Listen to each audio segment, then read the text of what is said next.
بسم الله الرحمن الرحيم عن أبي بكرة رضي الله تعالى عنه أن رجلا قال يا رسول الله أي الناس خير؟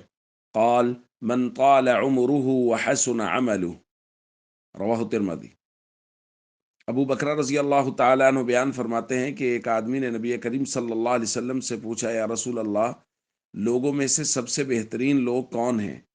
آپ نے فرمایا من طال عمرہ، جن کی عمریں لمبی ہوں، وحسن عمل، اور ان کے اعمال خوبصورت ہوں، اچھے ہوں۔ پھر پوچھنے والے نے پوچھا فای الناس شر، یا رسول اللہ لوگوں میں سے سب سے برے لوگ کون ہیں؟ آپ نے فرمایا من طال عمرہ وساء عملہ، جن کے عمریں لمبی ہوں اور اعمال برے ہوں۔ تو دوستو، اصل بنیاد ہے اعمال کا اچھا ہونا، فرائض و ارکان اسلام کی پابندی ہونا، زندگی کا سنتوں کے مطابق ہونا، نبی کریم صلی اللہ علیہ وسلم، صحابہ اور اہل بیت سے پکی اور سچی محبت ہونا۔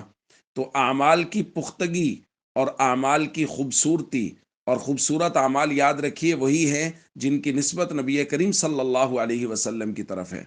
تو اگر تو اعمال اچھے ہیں اور نبی کریم صلی اللہ علیہ وسلم کی سنتوں کے مطابق زندگی گزر رہی ہے، فرائض و ارکان اسلام کی پابندی میں گزر رہی ہے، تو عمر جتنی لمبی ہوگی اتنا ہی خیر اور بھلائی غالب آتی چلی جائے گی، اور حضور کے فرمان کے مطابق یہ سب سے بہترین آدمی ہوگا۔ اس لیے جہاں عمر کی زیادتی کی دعا مانگے، اس کے ساتھ ساتھ یہ دعا ضرور شامل کر لیں کہ اے اللہ اپنی فرما برداری میں لمبی عمر نصیب فرما۔ السلام علیکم ورحمۃ اللہ وبرکاتہ۔